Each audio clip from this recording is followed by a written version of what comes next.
हर पतंग को ये पता होता है कि आखिरकार उसे एक ना एक दिन नीचे आना ही आना है। लेकिन ऊंचाइयां छूना भी तो पतंग की फितरत है। और वो फितरत पतंग कभी नहीं छोड़ती।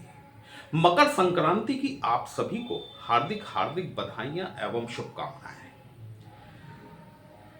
आगामी माह और जो माह अभी चल रहा है, मतलब जनवरी और फरवरी 2026, धनु राशि और लग्न के जातकों की पत्रिका में धन प्राप्ति का योग बनने जा रहा है। ये धन प्राप्ति का योग तो बनेगा, आपका द्वितीय भाव ये ग्रहों का अखाड़ा बन रहा है, तो इसमें बहुत सारे शुभ परिणाम भी निकल कर आएंगे और कहीं जगहों पर कुछ दुष्परिणाम भी देखने के लिए मिलेंगे। साथ ही साथ जो आपकी ढैया चल रही है उससे संबंधित सटीक उपाय आपको इस वीडियो में मिलने वाले हैं। नमस्कार दोस्तों, कैसे हैं आप सभी। मैं आपका ज्योतिष मित्र श्लोक वर्मा आपके अपने चैनल श्री हनुमंत कृपा में आपका हार्दिक स्वागत करता हूं, अभिनंदन करता हूं। साथ ही अपने बड़े भैया श्री हनुमान जी से करवत निवेदन करता हूं कि अपने हनुमत कृपा परिवार के सभी सदस्यों को, नए जुड़ने वाले सभी सदस्यों को सुख समृद्धि प्रदान करें, उन्हें उनके कार्यों में आशातीत सफलता प्रदान करें। ये जो मेरे पीछे आप 9 का लिखा हुआ अंक देख रहे हैं, ये इस बात को दिखाता है कि या तो आपकी राशि धनु है या फिर आपकी लग्न धनु है। सूर्य नारायण आपके नवमेश अर्थात आपके भाग्येश। मैं हमेशा आपसे कहता हूं कि आप सभी को सूर्य और शनि दोनों को एक साथ साधने की आवश्यकता है।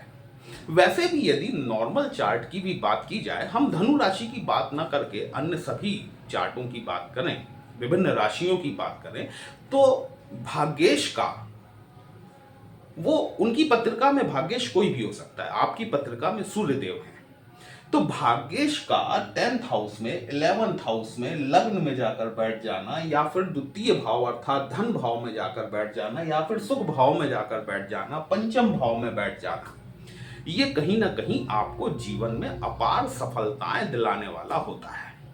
अब आपके सूर्य नारायण अर्थात आपके भाग्येश अपने पुत्र शनि के घर में गोचर कर गए हैं कल 14 जनवरी 2026 को। पुत्र के घर में पिता आया है, निसंदेह तौर पर स्वागत होगा। द्वितीय भाव आपका ग्रहों का अखाड़ा बनने जा रहा है। जैसा मैंने कहा कि बहुत से शुभ परिणाम और कहीं कहीं दुष्परिणाम भी देखने के लिए मिलेंगे। भाग्य के सहयोग से पहली बात तो यह है कि आपका धन प्राप्ति का योग प्रबल होने जा रहा है। यदि आप विदेशों से संबंधित किसी प्रकार का कार्य व्यवसाय करते हैं, तो मंगल महाराज चूंकि आपके पंचमेश बनते हैं, साथ ही साथ आपके द्वादशेश बनते हैं, अर्थात विदेशों से संबंधित कार्यों से आपको लाभ होने की पूरी संभावनाएं यहां पर बनती हुई दिखाई देती हैं। लेकिन खर्चा भी होगा, क्योंकि व्यय भाव का स्वामी आय भाव में आकर बैठा हुआ है। यहां पर आपको थोड़े से अपनी एक्सपेंसिव जो आपकी विचारधारा है उसको थोड़ा सा कंट्रोल करने की आवश्यकता रहने वाली है। शुक्रदेव जो हैं, शुक्र महाराज यहां पर आपके 6वें घर के स्वामी होते हैं, साथ ही साथ आपके 11th लॉर्ड भी बनते हैं। मतलब 6वां घर आपके रोग ऋण शत्रुओं को दिखाता है, वहीं 11वां भाव आपका लाभ भाव कहलाता है।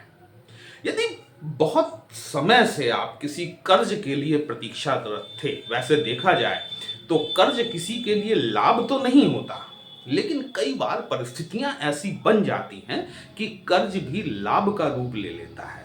कई बार इतनी जो सिचुएशंस इतनी क्रिटिकल हो जाती हैं कि हमें लगता है कि यार कर्ज मिल जाए तो बहुत सारे संकटों से हम निपटारा पा जाएं, मुक्ति पा जाएं। तो ऐसी स्थिति में वो कर्ज भी लाभ का रूप ले लेता है।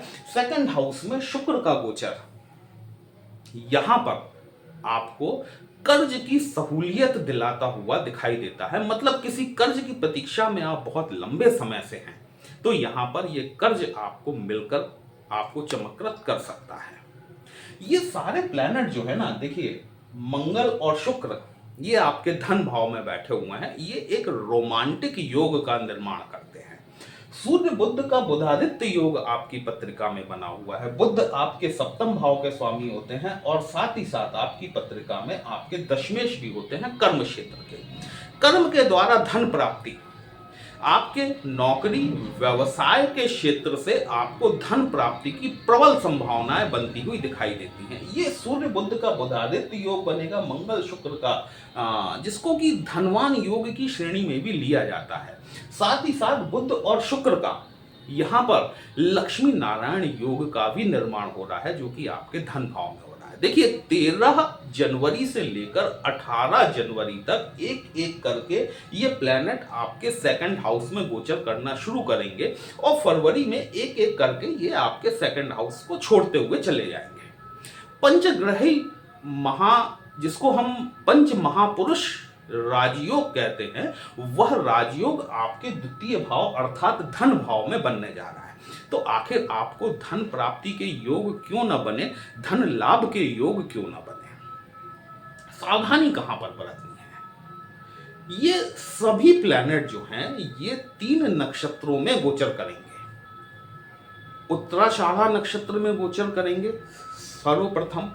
सूर्य नारायण आपके 24 जनवरी तक उत्तराषाढ़ा नक्षत्र में गोचर करेंगे, फिर श्रवण नक्षत्र में गोचर करेंगे, फिर मंगल के धनिष्ठा नक्षत्र में गोचर करेंगे। ये नक्षत्र का अपना स्पेशल प्रभाव होता है, इस बात को समझिएगा। जब सूर्य नारायण या ये प्लैनेट श्रवण नक्षत्र में गोचर करना शुरू करेंगे तो चूंकि चंद्रमा आपके अष्टमेश होते हैं, इस बात को याद रखिएगा, चंद्रमा आपके अष्टमेश होते हैं। चंद्रमा स्वयं बीच में सवा दो दिनों के लिए आपके धन भाव में गोचर करेंगे। यहां पर विशेष सावधानी बरतने की आवश्यकता रहने वाली है।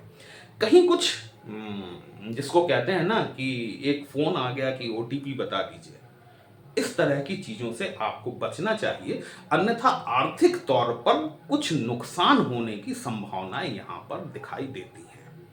जब तक ये प्लैनेट श्रवण नक्षत्र में गोचर करेंगे, इसके बाद स्थितियां पुनः आपके लिए सुदृढ़ हो जाएंगी और धन योग आपका दोबारा से एक्टिव हो जाएगा। अब हम बात करते हैं आपके शनि की ढैया। देखिए ये एक बड़ा महत्वपूर्ण विषय है। नारद पुराण में एक जगह चर्चा मिलती है, नारद जी ने, देखिए दुनिया में सिर्फ 2 महान विद्वान हुए ज्योतिष के, एक महामुनि नारद जी और दूसरे श्री रावण जी।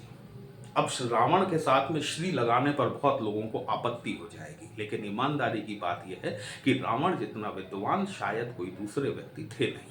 ज्योतिष शास्त्र के बारे में बात की जाए तो नारद मुनि और श्री रावण दोनों जो है ये ज्योतिष के प्रकांड विद्वान थे। नारद पुराण में नारद जी ये लिखते हैं, एक सूत्र देते हैं वो, कि जब आपका शनि, यदि आप शनि की पीड़ा से परेशान हैं, यदि शनि आपको कोई कष्ट दे रहा है, तो आपके जन्मकालीन शनि जिस नक्षत्र में जाकर बैठे हुए हैं, मतलब जिस वक्त आपका जन्म हुआ वो समय पे शनि महाराज किस नक्षत्र में बैठे हुए थे, यदि उस नक्षत्र से संबंधित वृक्ष की आराधना एवं पूजा आप शुरू कर देते हैं, आपको तुरंत लाभ देखने के लिए मिलता है। अब 27 नक्षत्र हैं, ये आप गूगल कर सकते हैं कि आपके उस नक्षत्र से संबंधित वृक्ष कौन सा है। शनि स्वयं वायु तत्व की राशि है, इस बात को समझिएगा।